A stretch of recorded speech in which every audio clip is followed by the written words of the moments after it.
Praise the lord. దేవుని పరిశుద్ధ నామానికి మహిమ కలుగును గాక. ఈరోజు యేసయ్య మాట మత్తయి సువార్త 5వ అధ్యాయం 13వ వచనం. మీరు లోకమునకు ఉప్పై ఉన్నారు.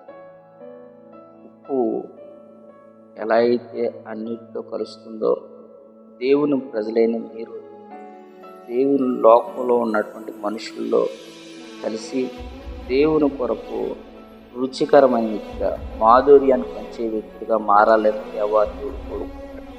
మన బతుకు జీవితం ఎట్లా ఉండాలి అంటే అందరిలో కలిసేటట్టుగా ఉండాలి. అంటే లోకానికి వేరే పరిశుద్ధతనే వస్త్రాన్ని ధరించుకుని దేవుని పోలికగా మనం మార్చబడాలి.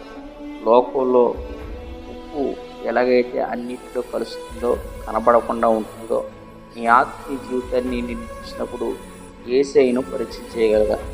లోకంలో ఉన్న మనం లోకానికి వేరే ఎలాగైతే రుచికరంగా ఉంటుందో, మన ఆధ్యాత్మిక జీవితాలు కూడా రుచికరంగా మార్చబడి అనేకులకు మాదిరికరంగా ఉండడమే మనం లోకంలో ఉప్పై ఉంటామని దేవుని వాక్యం తెలియజేస్తుంది. మీరు లోకంలో ఉప్పై ఉన్నారు. ఉప్పు ఎలాగైతే మాధుర్యంగా రుచిగా ఉంటుందో, అట్లాగే మన ఆత్మీయ జీవితం కూడా ఉప్పుకరంగా ఎలాగైతే రుచిగా ఉంటుందో అట్లా ఉండగలిగితే నా దేవుడి నిన్ను కృపనిచ్చి బలపరిచి నిలబెట్టి వాడుకుంటాను. ఆమేన్.